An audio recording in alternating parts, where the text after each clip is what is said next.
दोस्तों सबसे पहले आप इस वीडियो को लाइक कर दीजिए क्योंकि बाद में आप लाइक करना भूल जाते हैं और कमेंट बॉक्स में जय महाकाल लिखिए जिससे महाकाल की कृपा आपके ऊपर बरसती रहे। दोस्तों इस बार की महाशिवरात्रि की बात करें तो भोलेनाथ का सबसे बड़ा दिन और भोलेनाथ के सबसे बड़ी वारों के अंदर और त्योहारों के अंदर महाशिवरात्रि का दिन होता है।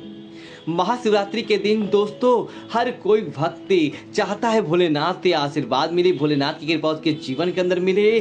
तो दोस्तों आपको महादेव से जुड़ी इन 5 चीज में से की एक चीज अपने घर के अंदर लेकर आ जाना चाहिए ताकि भोलेनाथ का आशीर्वाद आपके घर के अंदर देखने को मिलेगा और साथ ही साथ ऐसा चमत्कार होगा कि साकार भोलेनाथ आपके घर के अंदर आकर रहने लगते हैं।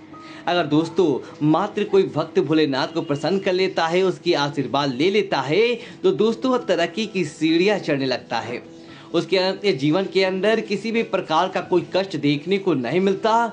देखते ही देखते उसके सारे काम बन जाते हैं और भोलेनाथ का सदैव उस व्यक्ति के ऊपर हाथ रहता है। इसलिए महाशिवरात्रि से पहले या महाशिवरात्रि के दिन अपने घर के अंदर आप इनमें से ऐसा नहीं है कि आप सारी की सारी चीजें लेकर आए, कोई भी एक चीज अपने घर के अंदर लेकर आपको किस्मत चमक जाती है।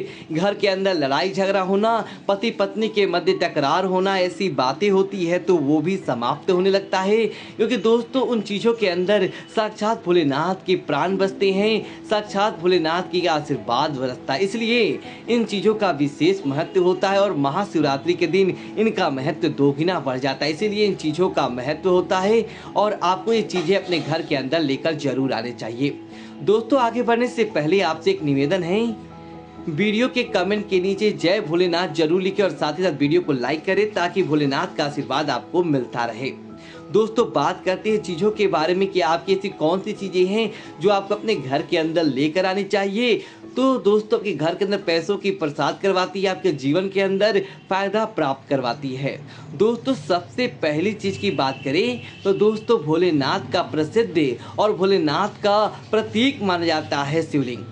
और महाशिवरात्रि के दिन या महाशिवरात्रि से पहले सोमवार को आप क्या करें, अपने घर के अंदर भगवान भोलेनाथ का प्रतीक छोटा सा शिवलिंग भी अपने घर लेकर आ सकते हैं और शिवलिंग की पूजा अपने घर के अंदर कर सकते हो। शिवलिंग को स्थापित करें, आप जल चढ़ाएं, धूप दीप करें, बेलपत्र चढ़ाएं और भोलेनाथ की पूजा के लग जाएं और दोस्तों आपके जीवन के अंदर देखते ही देखते फायदा देखने को मिल जाएगा। भोलेनाथ के समूचा आशीर्वाद आपको देखने को मिलेगा और उनकी कृपा से किसी भी प्रकार की कोई कार्य के अंदर आपको विघ्न देखने को नहीं मिलता है। बस मात्र आप शिवलिंग अपने घर लेकर आ जाएं और अच्छे रूप से उनकी पूजा करें तो ही आप लेकर आएं, शिवलिंग के नियमों का पालन करें तो ही आप लेकर आएं।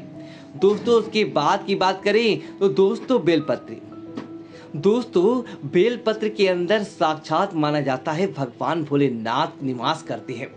जब भगवान भोलेनाथ ने विश्व पान किया था तब उनको एक के ऊपर से जीवन शरीर के अंदर गर्मी पैदा हो गया था। तब शिवलिंग पर बेलपत्र चढ़ाया जाता है क्योंकि उन्होंने हलाहल का पान किया था। उसके विश्व को शांत करने के लिए, उनकी गर्मी को शांत करने के लिए बेलपत्र उनके माथे पर ढका गया था। इसी वजह से बेलपत्र के अंदर भोलेनाथ बसते हैं, उनके साक्षात प्राण बसती है। इसीलिए आप नियम बना ले कि महाशिवरात्रि के अपने घर के अंदर बेलपत्र लेकर आए और बेलपत्र को, और वो भी बेलपत्र कैसा लेकर आए जो भोलेनाथ को चढ़ाया गया है, उस बेलपत्र को लेकर आए, साफ पानी से उसे धोकर आपको उसे अपने घर की अलमारी या तिजोरी के अंदर आपको रख देना चाहिए जो कि भोलेनाथ को बेलपत्र चढ़ाया गया है।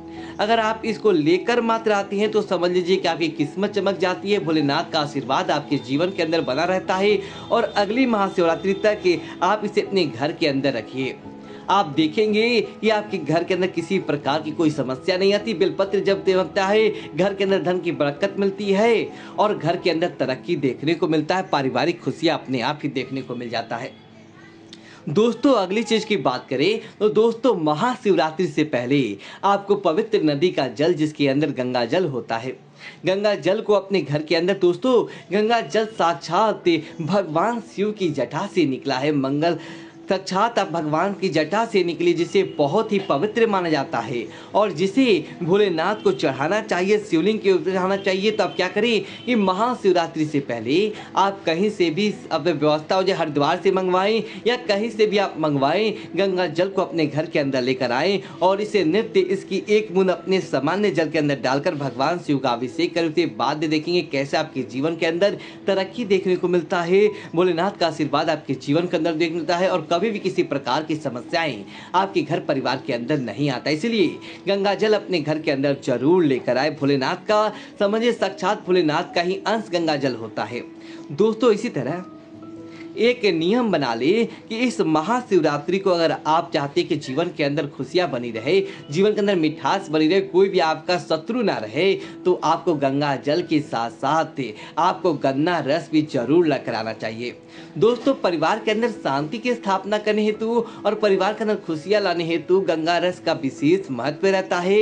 और दोस्तों साक्षात राम ने भी गंगा जल और गंगा जल से भगवान श्री महादेव का अभिषेक किया था और साक्षात उन्होंने रामेश्वर पर इसकी पूजा की थी, तभी उनके जीवन के अंदर समझ लीजिए कि उनको इतना बड़ा कार्य करने की प्रेरणा मिली और उस कार्य में उनको सफलता मिली। इसलिए महाशिवरात्रि के दिन दोस्तों जो कोई भक्त गन्ना रस से भगवान शिव का अभिषेक करता है उसके जीवन के अंदर अपने आप ही समृद्धि बनी रहती है। दोस्तों अगली चीज की बात करें तो महाशिवरात्रि से पहले आप भोलेनाथ का अंश ही कहा जाता है रुद्राक्ष अपने घर के अंदर जरूर लेकर आना चाहिए। दोस्तों आपने राशि के अनुसार अपने ग्रह स्थिति के अनुरूप आप रुद्राक्ष पहने। 1 मुखी से लेकर 16 मुखी तक रुद्राक्ष आते हैं और कई प्रकार के छोटे वाले के मन के भी आते हैं। आप क्या करें कि आप उनमें से कोई भी अपनी राशि और अपनी कुंडली के अनुरूप आप रुद्राक्ष लेकर आ जाएं और महाशिवरात्रि से पहले आप लेकर आएं और उन्हें अपने घर के पूजा घर के अंदर रखकर आप उनकी पूजा अर्चना करें। और महाशिवरात्रि का दिन आ जाता है तब आप इसे अपने गले के अंदर धारण करें और भोलेनाथ का आशीर्वाद मांग लें। दोस्तों निश्चित तौर पर रुद्राक्ष इसलिए कहा जाता है, रुद्र भगवान शिव और रुद्राक्ष अति के आंसू भगवान शिव की आंसू से निमित्त हुआ ये चीज मानी जाती है। और दोस्तों अगर ये कोई भक्त धारण करता है तो भोलेनाथ का कृपा पात्र रहता है, उसके जीवन के अंदर सदैव भोलेनाथ की कृपा रहती है। तो रुद्राक्ष की माला अपने घर के अंदर लेकर आएं और महाशिवरात्रि के आप इसे क्या करें, पहले तो भगवान शिव के लिंग के सामने चढ़ाएं, उस शिवलिंग के सामने चढ़ाकर जल के माध्यम से उसे अभिमंत्रित करें।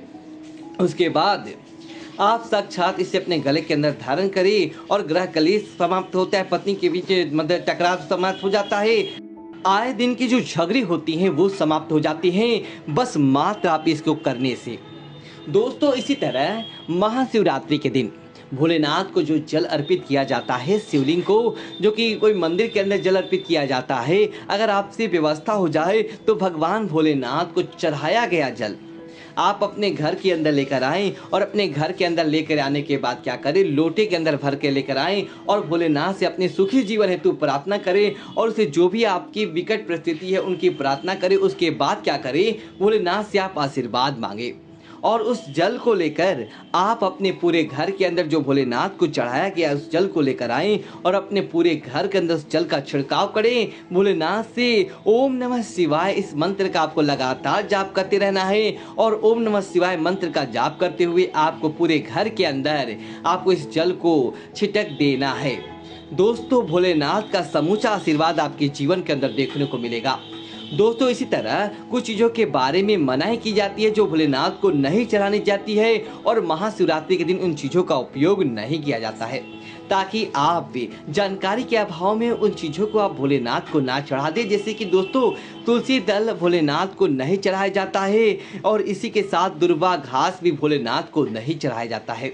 ऐसा करने से भोलेनाथ को आपको क्रोध का भी सामना करना पड़ सकता है और आपके जीवन के अंदर धनहानि भी हो सकता है। इसलिए आप इस बात का ध्यान रखिए कि तुलसी दल और दुर्वा घास भोलेनाथ को नहीं चढ़ाएं ताकि उनका आशीर्वाद प्राप्त हो, ना कि उनकी नाराजगी आपको देखने को मिले और भोलेनाथ का समूचा आशीर्वाद अपने जीवन के अंदर बना रहे।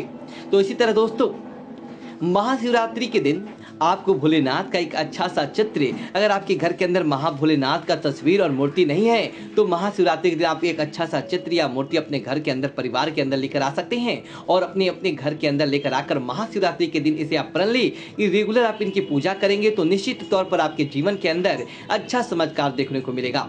मैं उम्मीद करता हूं कि आपको वीडियो अच्छी तो वीडियो को लाइक करें और कमेंट बॉक्स में नमः शिवाय लिखिए और हमारे चैनल को सब्सक्राइब करें। धन्यवाद दोस्तों।